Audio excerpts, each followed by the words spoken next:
The sun, a red eye in the smog of distant Vesuvius, was already baking the dew from the olives when I wrestled the plow from the first furrow. My back, even at 20, was a road map of aches, each one a memory of rocks unearthed, of stubborn earth broken. My father, may he rest easy with the ancestors, always said that the land was a cruel mistress, but she was the only one who never lied. The city, though, the city was a painted whore, all promises and no substance. We heard the whispers, even out here in the Sabine Hills, whispers of Gracchus, of land reforms, of things that might actually mean something to men like me, men who scratched a living from the dust and prayed for rain. But hope, like a good harvest, was a rare and fickle thing. More often it was just wind carrying the scent of burning fields, of legionaries marching, of another general grasping for glory, another politician filling his coffers.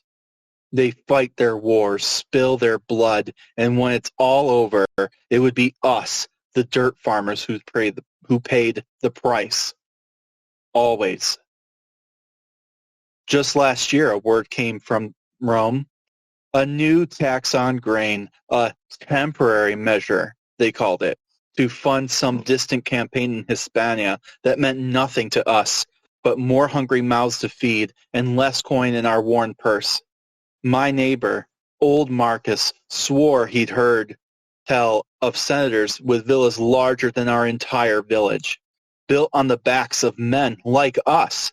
We laugh, a bitter, humorless sound, because what else could we do?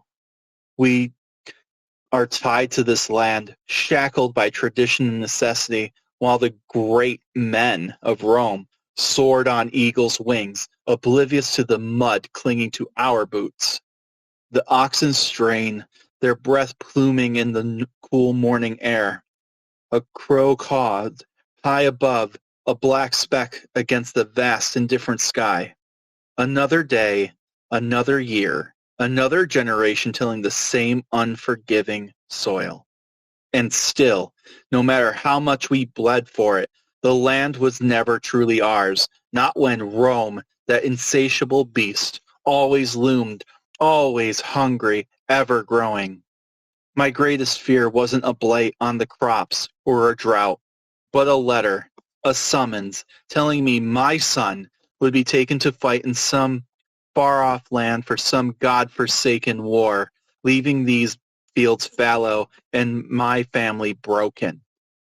That was the true cost of Rome's glory. I'm Brandon. And I'm Courtney, and welcome to the Time Travelers Club. Today we are taking a trip to Italy for a Roman holiday. But unfortunately, this is not going to be like scheduling a cruise. More like a cruise during hurricane season. The early days of the late Roman Republic, kicking off around 133 BC with the Gracchi brothers' ill-fated attempts at reform, were less golden age and more awkward teenage phase for Rome. This was when all the glorious conquest started giving the Republic a serious case of indigestion. Suddenly, Rome had a sprawling empire, but its old city-state government was about as well equipped to run it as a chariot with square wheels. The rich got ridiculously richer, snapping up vast estates worked by armies of slaves, while the small-time farmers who had been Rome's backbone were squeezed out like the grapes in a press, often ending up as disgruntled urbanites in the teeming capital. This created a perfect storm of social unrest, turning Roman politicians into a no-holds-barred cage match, where ambitious strongmen and populist firebrands increasingly preferred mob rule and daggers to reasoned debate. This doesn't sound familiar at all. No, not, any kind of reflection in any way, shape, or form. Never. No, I'm so glad we got beyond this point. What silly people they were back then. I'm so glad we're so much more civilized now. I love our civilization and our learned behavior. My favorite. Yes, we would never do this. Not at all. Oh, no, never. So to begin with, imagine Rome, sitting pretty atop its Mediterranean empire. But beneath that shiny veneer, the old girl was seriously ailing. The long, glorious wars of conquest, especially against Carthage, had been great for the state, but terrible for the average Roman Joe. Soldiers were off fighting for years. Their little farms back home were going to ruin. Meanwhile, the super rich, flush with war booty and slave labor, were gobbling up these struggling smallholdings, creating vast, sprawling estates called latifundia. Think of it like a corporate farm out competing mom and pop operations, but with way more actual slaves. Or like the reflection of our prison industrial complex doing the exact same thing. Who said that? Who What? said Yeah, that? I was gonna say like, I know this is really hard, guys, but please try to imagine all of this. Try real hard. Mm-hmm. I know it's tough with how great everything is going right now. Do you feel great yet? I feel like make Rome great. I mean, sorry, continue. This created a massive problem. The backbone of Roman society and its military, the sturdy, land-owning farmer, was disappearing. These dispossessed folks flocked to Rome, swelling the ranks of unemployed urban poor who now just wanted cheap food and entertainment. Give me my damn Doritos. Give me my Bud Light and my football and my get football. these immigrants stealing my jobs out of here. Mm-hmm. And the rich folks said, of course, we will absolutely get rid of the people who are being paid pennies to do the same work so we can get richer. And we will tell you they're the problem, that the Roman senators and not anyone of modern times. But these people were the original proletariat, literally breeders, because their only contribution to the state was their kids. The traditional political system, built for a small city-state, was totally unequipped to handle this growing chasm between the ultra-rich and the dirt poor. So, on that note, our story really kicks off with a great man, said the Roman. Who said that? Romans. But his name is Tiberius Sempronius Gracchus. I know, it's a mouthful. Bear with us. But he wasn't some wide-eyed revolutionary. He was well-connected. An aristocrat, young tribune, whose family boasted serious cred. His mom was Cornelia, a daughter of a great man. You'll love that. It doesn't end. Of Scipio Africanus, the guy who beat Hannibal. Maybe you've heard of him. But Tiberius saw the writing on the wall. No farmers means no soldiers. No soldiers means no empire. Simple math. So he proposed his agrarian law, or Lex Sempronia Agraria. This wasn't some radical new idea, though. It was actually trying to revive an old law that limited how much public land any one dude could hold. Sounds nice, in theory, on paper. On paper. But hold your horses. You know it's never that simple. So it was about 500 igera, or 300 acres roughly, plus a bit more for sons. Any excess would be taken by the state and redistributed in small, inalienable plots to landless poor. Revolutionary, right? Kind of. For the rich guys who were illegally squatting on land, this felt like theft. Wah wah. The Senate predictably freaked out. This doesn't sound familiar at all. No, that's going to be the recurring theme. So I'm really glad. 2,000 years later, we've still haven't figured this out. They saw it as an attack of their property and power. Oh my God. if I say after every sentence, we're never going to get this done. So Seriously. I think everyone gets the drift at this point. Yes. So they did what they always did. They found a tribune, a guy named Marcus Octavius, who vetoed Tiberius's bill. But Tiberius was not having it. In an act that made jaws drop all over the forum, he convinced the popular assembly to depose his fellow tribune. This was a massive, unprecedented constitutional no-no. Tribunes were sacred. No one was supposed to mess with other tribunes. It was like breaking an unbreakable rule of parliamentary procedure with a sledgehammer. Again, why do we keep doing this? It's like, oh my God, but the honor code, bro. No one's done that before. You're not supposed to. And is there anything stopping me? Well, no, but honor code, bro. No, and I hate that everyone's like, it's unprecedented. There's not a precedent for this. Well, maybe there should be. That is not an It's like excuse. it's unprecedented because we've used, which is code for, oh, well, there was an honor system. Mm-hmm. That's what it means. Exactly. It's unprecedented because we didn't want to, right. There was no, like, well, no one would actually ever, right? Mm-hmm. Even though, yes, people have. We've proven that. And a lot of times the foundation of many of these nations came from that. Rome's argument was like to get away. Tell me if this ever sounds familiar. The Roman Republic overthrew a tyrant, a king, and said, no more kings, we will always be a republic. Tell me to stop. Then eventually, the only people who could get voted into the Senate were specific old families or people who were very wealthy who just happened to also be from those same old families. So it eventually cut out certain people from power. I wonder, tell me when to stop when this sounds familiar. And yeah, it's really, honestly, we won't do it this whole time, but just keep this in mind as we're talking. There is a connection, right? There is a through line in history. You know, names change. This slight, like a tribune doesn't necessarily have 100% of a modern comparison today, but just understand that it's a major political figure who is elected somehow into an office, right? And like, again, the idea is like no one would ever dare overthrow this or try and do anything against our rules and policy, right? We shouldn't have to codify it or make a contingency to actually hold people accountable, right?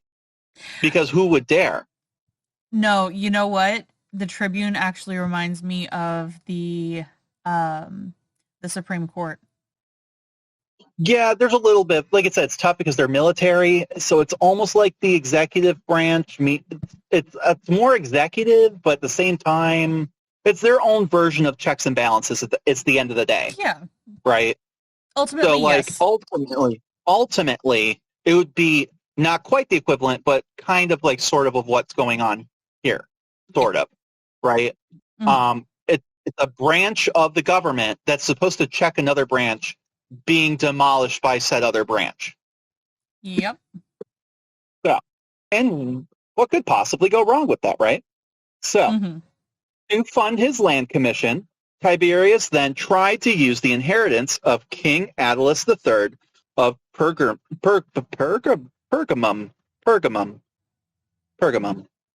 who had conveniently willed his kingdom to Rome. How nice of him.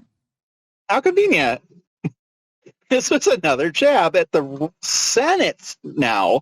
So another branch. I think like this is a little easier for us to imagine now, right? We have a Senate too. We have a legislative branch too. Just like them, which has the same name. This was another jab at now the Senate's traditional control over finance and foreign policy. Right. What could go wrong? The conservative senators were convinced that Tiberius was trying to be king. Again, this is different conservative than what our conservative is now. In the truest sense of conservative, they're trying to maintain the status quo. That is what they are, not far right. It is, in their mind, this is like, little different politicking going on. But they're like, hey, you're acting too much like a king, which is old school, right? We don't do kings. Rome doesn't do kings. That'll be important for this story in general.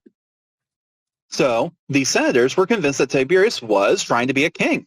When he sought re-election for a second consecutive tribuneship, which was also highly unusual, it sealed his fate. During an election assembly on the Capitoline Hill, a mob led by a guy named Publius, Cornelius Scipio Nasius, or we don't care. It's Tiberius's cousin, okay? That's all we need to know for now, okay? Pubes is what we're going to call him. We're going to call him Tiberius' cousin. Yep. Because I can. I don't care about this guy. Screw him.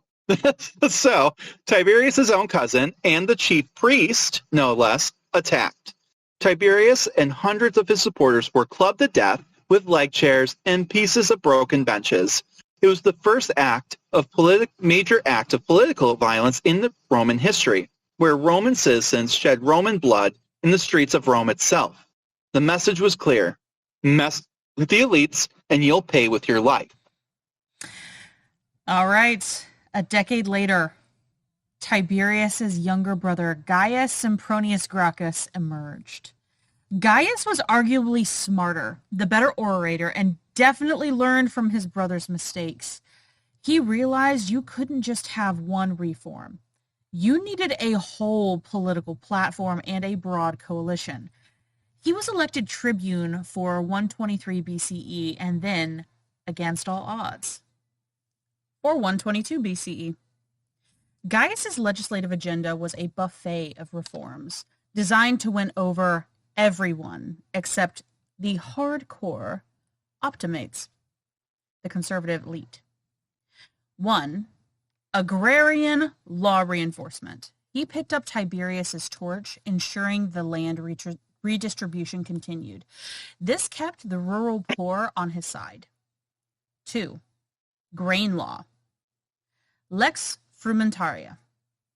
This was a game changer. He guaranteed a subsidized supply of cheap grain for Rome's urban poor. This made him a hero to the masses, cementing their loyalty. Bread and circuses, anyone? It also became a permanent fixture of Roman politics, a powerful tool for populist leaders. Judicial reform, number 3. Lex Asilla Repetitorum. This was a brilliant... Repetitorum. I took Latin. It ain't helping me right now. But this was a brilliant tactical move. He transferred the right to serve on juries in cases of provincial extortion, repetende, from senators who often acquitted their corrupt buddies to the wealthy equites, the equestrian order, essentially the business class. This created a powerful alliance between Gaius and the equites, giving them a taste of real political power and a way to hold corrupt senators accountable. It also drove a massive wedge into the Roman elite. 4. Provincial tax collection. Lex Sempronia de Asia. He further empowered the equites. Is it equites or equites? Honestly? It's equites. Equites? It's equites. Okay. Beautiful. Equites. Equestrian. Equites. Beautiful. Horses. Yes. That. They're horse boys. They're horse. Oh, God. They're horse bros. They're bronies. They're bronies. I'm going to call them bronies now. Yes, the bronies. But he further empowered the equites by giving them the lucrative right to collect taxes in the rich new province of Asia. This cemented his alliance with the business class, but also led to rampant exploitation of the provinces by these tax collectors, publicani. 5. Colonial laws. He proposed new Roman colonies, including a highly controversial one on the ruins of Carthage, the city Rome had utterly destroyed and cursed. This aimed to provide land for citizens and allies. 6. Military reforms. He passed laws to improve soldiers' conditions, like providing state-funded clothing. Imagine having to be like, oh yeah, you're going to go fight and die for me, but you're going to pay for your own clothes too. Well, I mean, so here's the thing. Yes, it's revolutionary sort of in this time period, right? But like when you think of like Troy, right? Mm-hmm. Or when you like are thinking of these smaller city states and things like that, up until this point to Rome, they weren't that big. And yes, it was a lot of the like your families that were in the military were wealthier ones, people who could pay for their own arms and armor. Mm-hmm. And like, there's that like vibe, like, like you see it in Japan and stuff too with the samurai and things like that. It's like, okay, like we can afford to be protectors of our nation, of our people, right? There's an Because we can honor afford the in that. armaments. Okay, Right. got you. And Understood. there's like based on those smaller city states, yeah, that worked as an honor system. So, okay, we'll go. Yeah. Okay. So, I guess, if it made it to where the rich were having to defend people because they were the only ones that could afford the armaments, that, that tracks. That tracks. I didn't think of it that way. Well, right. But that's the thing is that only works with small states, right? Yeah. Like small, when you look at, whenever a society wants to go into something more closely resembling empire, right? Mm-hmm. They start they can't do that anymore, right? Mm-hmm. You see it with Japan when the West, came in and they broke their isolation and everything like that. That's a whole different story. But if they wanted to keep up in their heads, they were like, okay, we have to quote unquote modernize. But also that means we can't just rely on one class of people to be our military. We have to be able to train anybody to be in the military, right? I mean, there was bias, of course, but it becomes more about merit, right? And True. then when you look at even in like the medieval times, right, you had small like duchies and things like that, and with the horse bros and knights and stuff like that. But even then, they started, and Anglo-Saxons were really notorious for this, right? You had the hounding something goss, right? Whatever. The point was, is these people were like, there was a warrior caste of people. Like Joe Schmo could not be a warrior. Only people from this noble warrior class could be. And then they get invaded by someone who has proper infantry, which pull from more common ranking people, right? Mm-hmm. So if you want to expand or resist expansion, you eventually kind of come to this conclusion of we have to expand it beyond a select group of people. Yes. So Rome now becoming an empire, it makes sense that they would have to eventually allow other people in. Now, for right now, that means only Roman citizens, and the context of Roman citizen is very specific, as we will see. Mm-hmm. But they will, across the journey of their own history, right until the end of the empire, continue to expand what that means. Some arguing to the detriment of the empire eventually. But that's a story for another day. We'll get to that eventually. But the last reform that we are highlighting here is the Italian Citizenship Bill. This was his brother's fatal mistake, and it proved to be Gaius's as well. He proposed granting full Roman citizenship to the Latin allies and Latin rights to the other Italian allies. This was a fair demand, given their military contributions, but it absolutely infuriated many Roman citizens who didn't want to share their privileges, and it spooked the Senate even more. And that's what I was talking about, was right there. So This is the part, right? Because Rome was literally Rome, the city of Rome and the surrounding little area, Rome. Mm-hmm. Those were the only people who were citizens. That's not including, I'm talking about when you think of Italy as a peninsula, the majority of that peninsula, the Sabines, the Etruscans, all these people that they had quote unquote kind of conquered or roped into it. It's oh, you're our allies, quote unquote, separate city states, but you're not Romans. But we want soldiers, please. Thank you very much. And they're hey, fine, if we'll pay tithes of bodies. Jeez. Yep. And culturally, at this point, they've been really colonized by the Romans. Like, yes, Mm-hmm. like they had some stuff in common beforehand, but like, especially like the Etruscans, for example, they had a completely different language. Mm-hmm. But it's like this, like, okay, like we are like you in everything but name. Yeah. We like, it's not that we want to break away or anything, but like all we're asking is to be treated the same, which was What apparently a wild. wild concept. Right. And you'll see this every time, right? When Rome goes through growing pains, it'll be some other group who's like, hey, well, we would like to also, we've been a part of you guys for a while. All we're asking for is the same rights or a representation or whatever. So, this won't be the last of it, but that's what I'm talking about. Like, to grow, they're going to have to let these people have a say. Yeah. What a concept. And such a very familiar one, unfortunately. So, Mm-hmm. the Senate, cornered and terrified of Gaius's growing power, pulled a cunning move. They got another tribune, Marcus Livius Drusus, the elder, to propose even more extravagant populist laws than Gaius, a total outbid the demagogue strategy.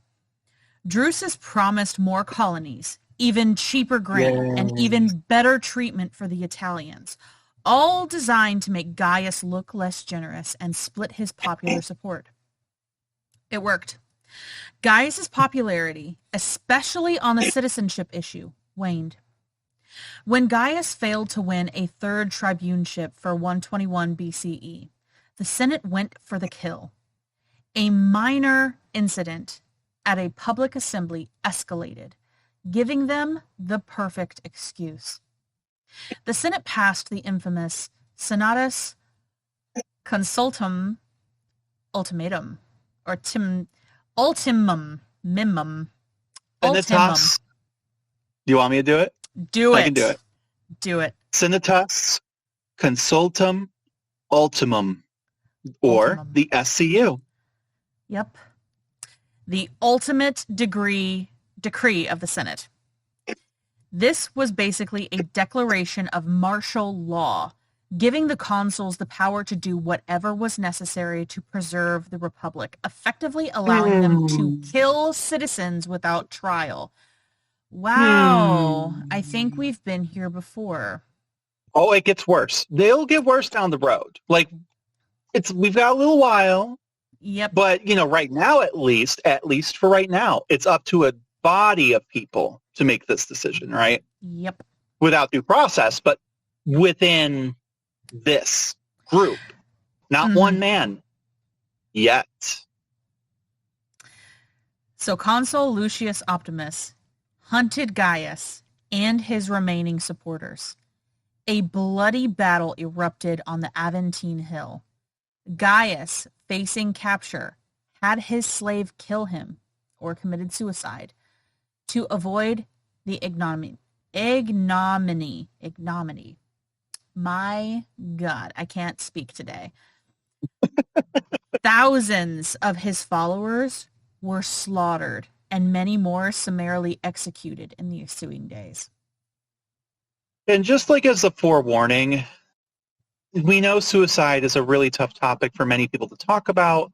And unfortunately, it is a big part. And again, not to make too many parallels again, but like you see it weirdly enough with like Japanese culture as well, but there is this like, you see suicide happen a lot. It's very, it's not that they don't value life, but it's considered acceptable or even required based off of their morality and their ideas. Okay? So, just a heads up going forward. It's not just that. I mean, whenever regime change like this happens, it is, do I go ahead and do the deed myself or allow myself to be a pawn in their hands and take myself off the board? There is that, but in particular in Rome, like you'll see so many times where it's like, wait, why did you wait? Like they probably weren't going to do anything. Why did you do it? It's just it's a cultural thing, in particular with them. You see it a lot. Like suicide to us, based off of, thousands of years and Christianity and everything else in between, has kind of become one of those like desperate resorts. So when we see them commit suicide sometimes, you're like, okay, well, in this situation, yes, probably pretty desperate, but like you'll see it happen again and you're like, it didn't seem quite that desperate. Why did they do that? There just needed to be less. It was more acceptable. And like I said, even kind of expected more. So just keep that in mind to our viewers or listeners who are sensitive to that sort of thing. Rome is just really notorious for it. And if I had to say, disclose it every time, we'd never get through it. But this is me doing it right now. And this won't be the last of it. So, unfortunately. So, ultimately, the legacy of the Gracchi brothers was a sort of end of innocence, if you could call the Romans that. Mm-hmm. The Gracchi brothers era wasn't just a political skirmish. It was a fundamental shift. This is when political violence really became a tool and was fully weaponized. The message was clear. If you couldn't beat them in the forum, you could just kill them. This solution would haunt Rome for the next century. I would honestly even say probably for the rest of its existence in the empire. The violence, it feels like long into the imperial, it's like, kill, if you don't like them, kill them. Yeah.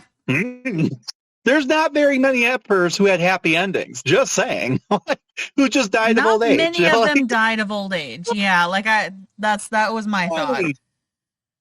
And honestly, the ones that do it are like the 5 good emperors. Augustus. It's like they have a special name because it's like, wow, they did it. They died of old age. Good for them. It's an achievement. Woo. So, So with that being said, this is also when political factions really solidified.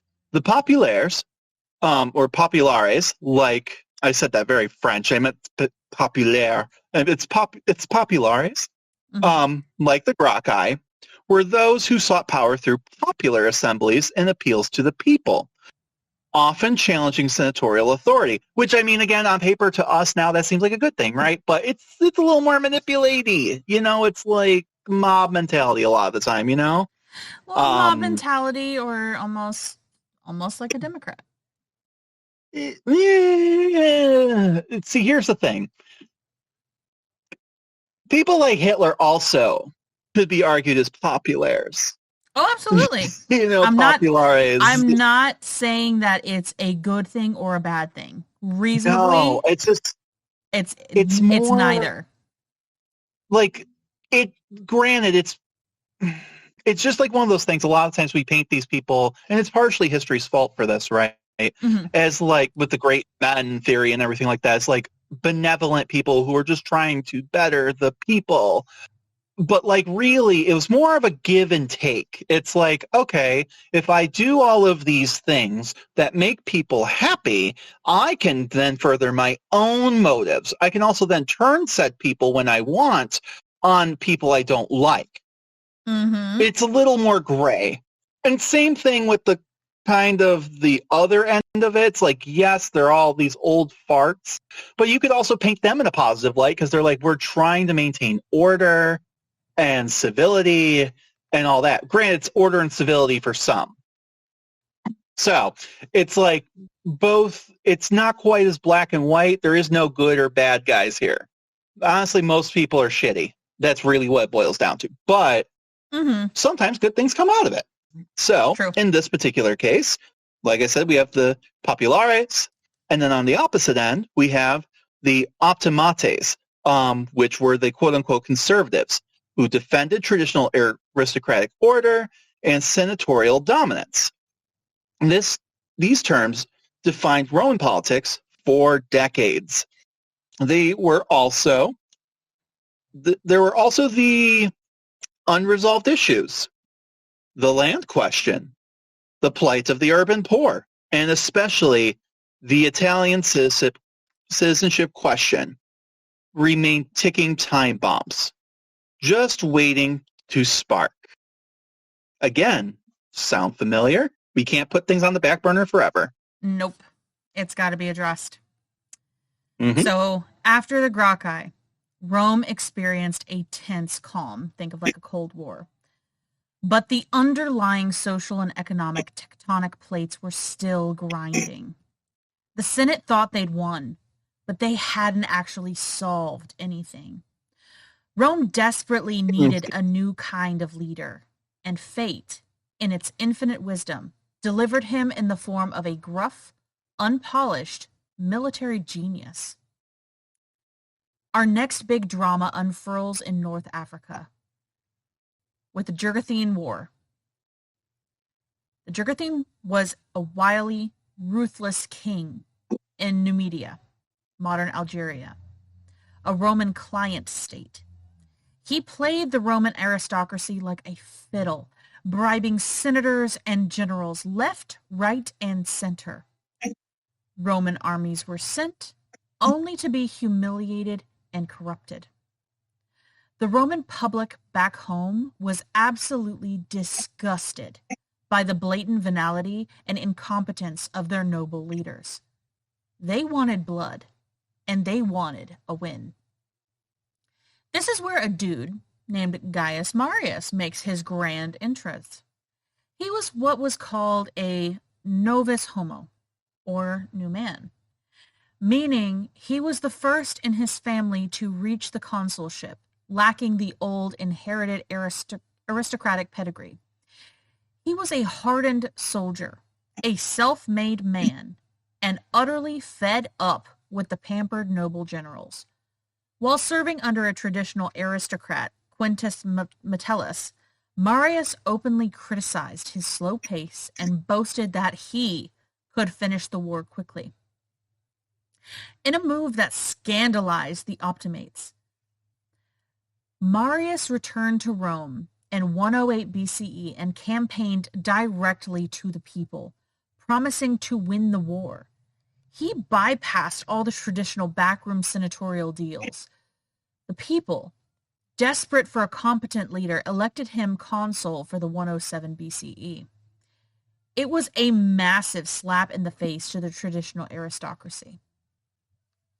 And I mean, not to get too ahead, but in this moment, you kind of like him. It's like he's kind of a no-nonsense guy. He's like, let's cut the shit. I'm tired. And I feel like, again, this is something very similar. Mm-hmm. And sometimes people take advantage of this feeling, but people are just tired. They're like, there's all these issues. We're in this war that you said we were supposed to win, and we keep hearing back about all this bullshit on why we can't win and people being corrupt. Like, we're tired of it. And this guy's got his finger on the pulse. He's like, fuck all this backroom shit. You guys are tired of this? I can take care of it. Here's my plan. Vote me in, and I'll fucking take care of it. No, and I love that. In a sense, you love that, but then life has a way of showing us. But yeah, I mean, and like, to be fair, he was a no-nonsense guy. And so in the moment, it seems like the right decision. And, to be fair, yes, the system was corrupt. It was a bloated corpse. It just, nothing was getting done. So I think this had to happen either way. It was going to happen, shall I say, either way. Mm-hmm. Eventually, someone was going to do this, but the other option is to fail, and it would have all fallen apart anyway. So, however, once consul, Marius, this is going to shock everybody, it was that simple, and he faced a problem, a chronic shortage of soldiers. The old system required soldiers to be landowners. And it just wasn't cutting it anymore because of all those displaced farmers. So back in the day, it was a little more stratified, shall we say. It's kind of, again, this is going to be really hard for people to imagine, but bear with me here. There was more of a middle class, shall we say. more farmers, and it wasn't all one person owning all the land. So, based off of those old rules, perfect. And that's how people had mobility and things like that. But as you pass laws that lock that shit down and only allow certain people to take advantage of that, and then eventually, 100 years down the road, the same area of land that was owned by maybe 20 or 30 people, in their own individual areas, was now all owned by one guy. Mm-hmm. And he wasn't going to send his son. Oh, never. So we have to find a new way, obviously, versus just, taking care of the whole land thing. But whatever, right? So Marius did something utterly radical, but brilliantly pragmatic. It was the abolition of property qualification. So essentially, he opened up the ranks of the legions to anyone who wanted to enlist, regardless of whether they owned a single strip of land. This meant landless poor, the poors. Oh, my girls, the poors, the capite censi, those who counted by head, could now join up. This solved the manpower crisis overnight.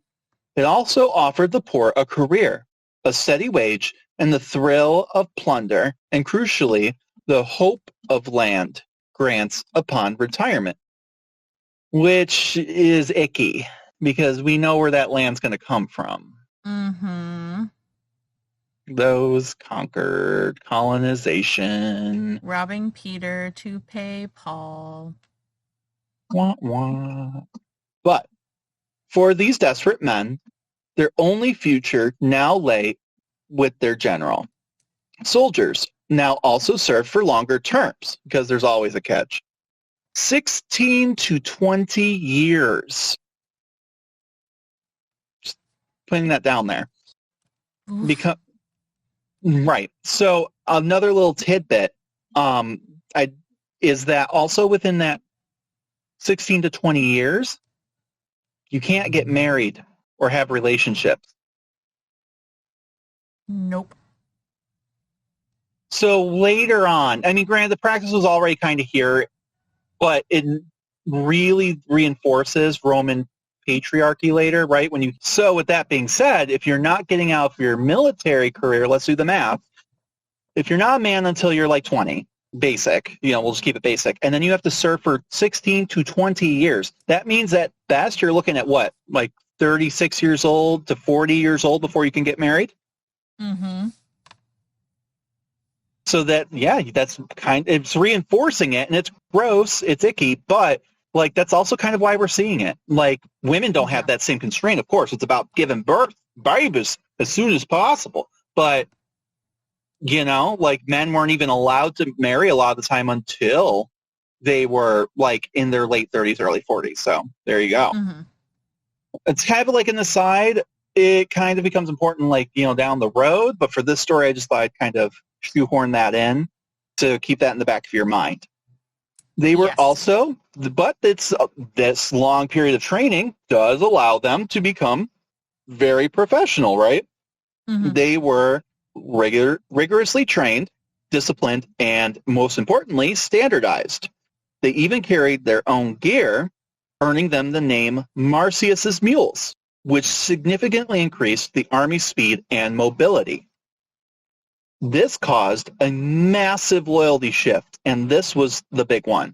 Since the state wasn't guaranteeing their retirement, the Senate, this is going to shock somebody, was notoriously bad at settling veterans and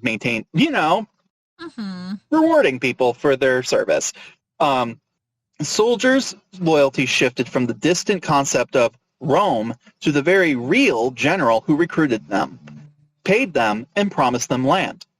This created armies loyal to individuals, not the Republic. This single reform paved the path for every civil war that would follow, so keep this in mind.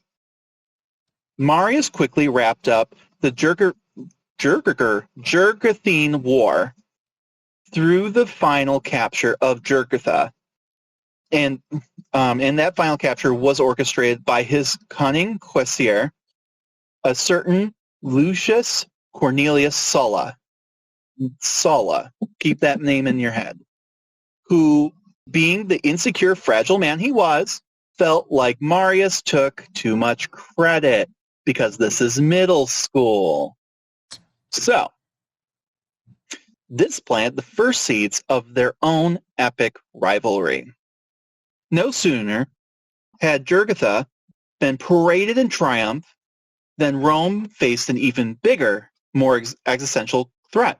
Massive waves of Germanic tribes, the Cimbri and the Teutones, migrated south, rushing Roman armies along the way. This included the catastrophic Battle of Arausio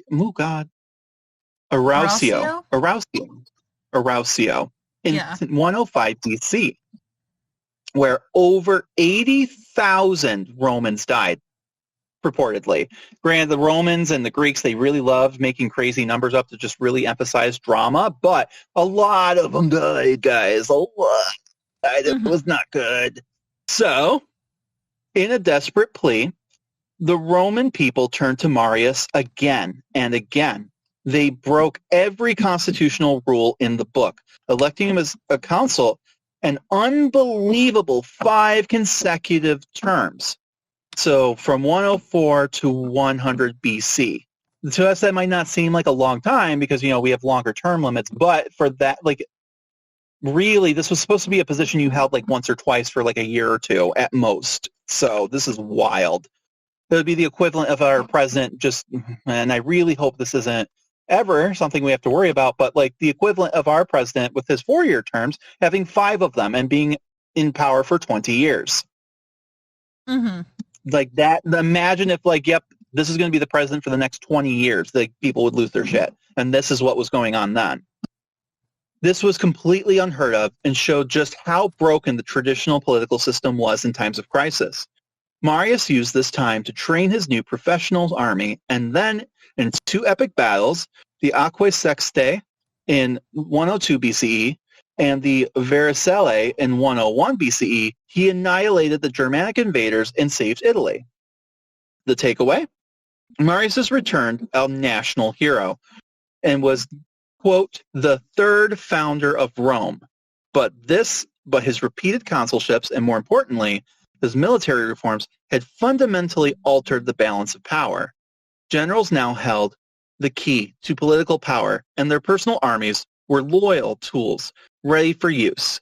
The populares finally had a military champion, and a stage was set for a clash with the optimates that would define the next generation.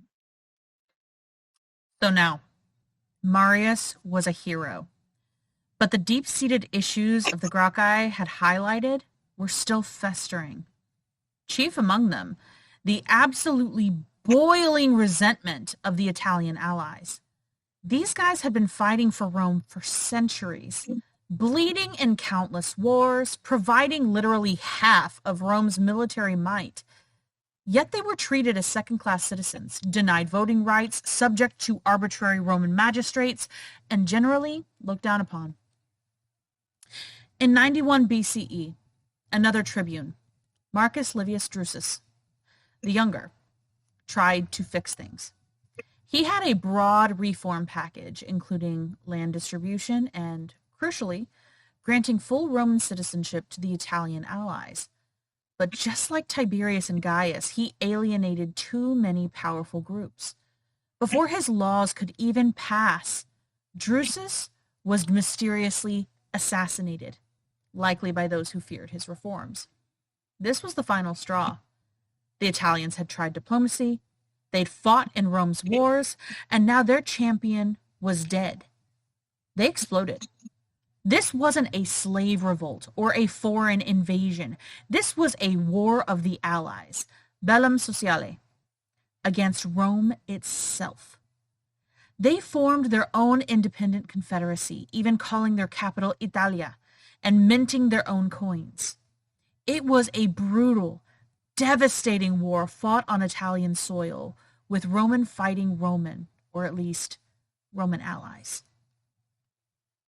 Both Gaius Marius, now an old man, struggling to keep his relevance like many a modern politician, and the rising star Lucius Cornelius Sulla distinguished themselves in this war. Sulla, in particular, proved his military genius. Rome ultimately won militarily, but it was a Pyrrhic victory. Realizing they couldn't simply crush all the Italians, Rome adopted a clever divide and conquer strategy. They passed laws Hmm. like the Lex Lulia or Lex Ilia. Ilia? I have to imagine that's an I. Iulia. Iulia. Yeah. I I It's am something. It passed tongue-tied laws. today. Lex Iulia in 90 BCE and Lex Plautia Papiria in 89 BCE, granting full Roman citizenship to all loyal Italian communities or those who laid down their arms. By the end of the war, virtually all free inhabitants of the peninsular Italy were Roman citizens. The war was won, but the political demand had been met under duress. And on that ominous note, that's where we will leave it for now. Next time we will pick up the story again, and it's about to get real freaking messy. Fragile masculinity and big dick swinging will ensue. Whose will be bigger? And what about the other people who just want to get groceries and live their lives and not have to worry that tomorrow they might get dragged into a war they didn't even start or support in the first place? How will it end for them? I'm guessing it all works out and everybody sits down, talks about it, gets therapy, and makes good, healthy choices. That's my guess. Now, as you know, we are a new podcast, and we're always looking to please the dark magic that is the algorithm. So wherever you're listening to this, whether it be Spotify, Apple, iHeart, or YouTube, if you like us, take some time to give us a positive review. It also goes a long way for us so we can continue to go on adventures together. We also have a Patreon. There you can hear episodes on topics outside of the purview of the main podcast, watch videos, participate in Q&As, buy merch, and in general, see us get up to hijinks, all for the price of a latte per month. If you have any ideas, comments, or just want to say hi, you can reach us at timetravelerspodcast@gmail.com. We do love it when people say hi. And as always, thank you for listening. Bye for now. Bye, guys.